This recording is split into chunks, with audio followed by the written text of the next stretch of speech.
আবার কাঁকড়া খেতেও ছাড়ে না। তো প্রথমেই গরম জলে নুন দিয়ে কাঁকড়াটা কিছুক্ষণ রেখে দিলে ব্যাস আর চিন্তা নেই। এবার এটার সবকটা দাঁড়গুলো একে একে ভেঙে নিতে হবে। খোলসটা খুলে ভেতরের ঘিটা একটা পাত্রে রেখে দেবে।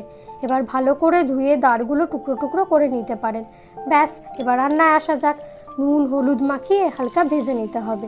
এবার তেলে তেজপাতা, এলাচ, লবঙ্গ, দারচিনি ফোড়ন দিয়ে পেঁয়াজ কুচি সোনালি করে ভেজে টমেটো কুচি দিয়ে দিন। এবার আদা রসুন বাটা দিয়ে কিছুক্ষণ কষিয়ে হলুদ, জিরে, ধনে, কাশ্মীরি লঙ্কা গুঁড়ো, নুন, কাঁচা লঙ্কা সব দিয়ে ভালো করে কষিয়ে নিন। এবার ঘিটা দিয়ে অল্প নেড়ে চেড়ে জল দিয়ে কিছুক্ষণ ফুটিয়ে কাঁকড়াগুলো এতে দিয়ে দিন। অল্প নেড়ে চেড়ে কিছুক্ষণ ঢেকে রেখে দিন।